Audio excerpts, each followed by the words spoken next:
Hey folks, Dan Frio here with your midday report. So what's going on? Well, mortgage rates are easing a little bit, but that might be ending here soon. This morning I came out and said inflation numbers probably are going to come out and they're going to start trickling down just a little bit. But my tune's changing a little bit based on just one report that came out from the Federal Reserve of New York just now.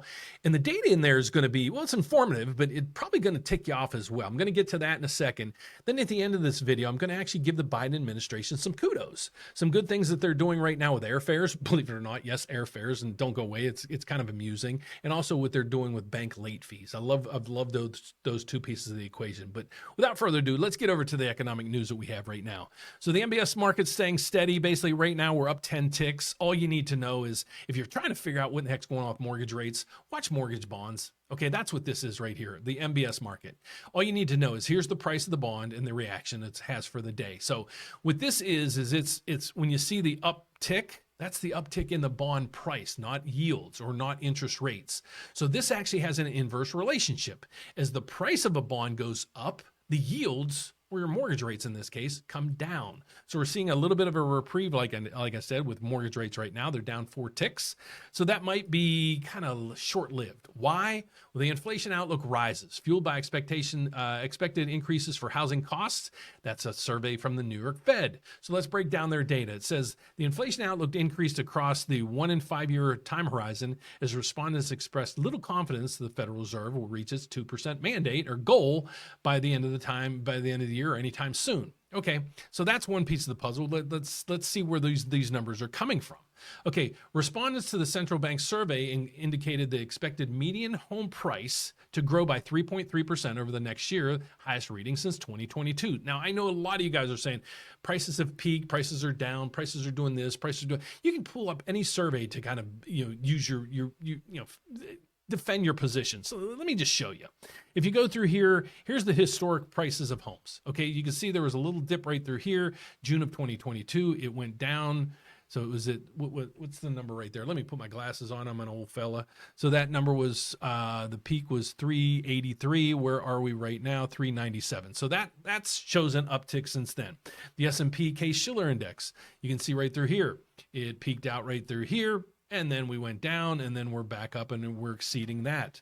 But if you go over to here, it's going to show you that we peaked and we never peaked again. So it depends on what you look at. This is average home price that's sold. This is the average national house price. So you can pick your data and you can find any data to really support anything that you're talking about.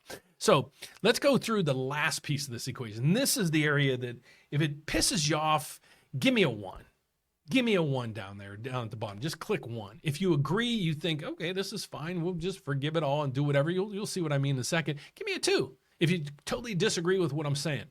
Here's where a lot of expectations are on prices and increases in prices. Where? Well, this is going to floor you.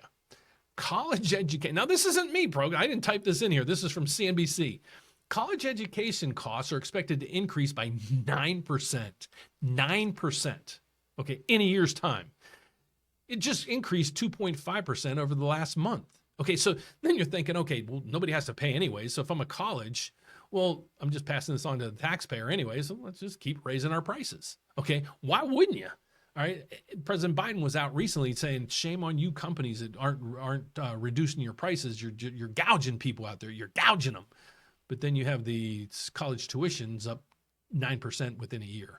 Okay, so is that helping this case? Okay, is it helping our national debt? Okay, well, if you really take a deep dive into this, the Biden administration's it's anticipated this is going to cost us, and I'll show you right through here. And this video keeps playing; it's driving me nuts. A new report from the Nonpartisan Committee for the Responsible Fiduciary Federal Budget finds that the Biden administration plans to combine the previous announced policies and will cut costs between $870 billion and $1.4 trillion in student loan debt. Well, how much? Let's put it in perspective. Well, that's more than all the federal government ever spent in the nation's entire history on higher education. So they're forgiving it right now, and they've never even spent whatever. So you guys get my point there. Okay, so that's that part of it. The last let me give kudos. Let's give some kudos or love to the Biden administration. Airlines are now asking to block the Biden's administration of the new fee disclosures because they're saying it's going to be way too complicated. Okay, so when you go in and buy an airline ticket right now, you ever look in there and you're like, oh, the airline's, it's only $100. Get that one. Okay, and then you, by 15 minutes later, by the time you picked your seat and how much luggage you're going to take, and you might actually, whatever, it's going to cost you triple, 4, 5, 6 times what that $100 originally was going to cost you. I'm giving them kudos, but a lot of the airlines right now are upset about it. Major airlines and industrial trade associations asked the federal appeals to toss out that ruling because it's just going to make things, what did they say down here? Complicate the buying process. Complicate the buying process. So when you get a mortgage, you tell me everything about you, your credit scores, what kind of house you're looking to buy and everything else, and then I give you a quote. And that quote is based on exactly what you told me. But if I come back and say, okay, well, here's the national average, you qualified, congratulations. But then by the time you do all the other nuances, now the rate is X, you don't qualify anymore. Wouldn't it be just easier to do it all in a lump sum? Or you're buying a car. Do you really care what, you don't want to see all the add-ons to this car. How much is that car going to cost me? What's my monthly payments going to be? I don't know what, if it was a stripped down version of it, but I want to know what I'm paying for my thing. So they give kudos to the administration for that, and also trying to curtail a lot of the bank overcharge fees. Like if you bounce a check, it's costing you $35. Why? Even during COVID, the federal government or the Federal Reserve actually waived all late fee payments or late fee charges.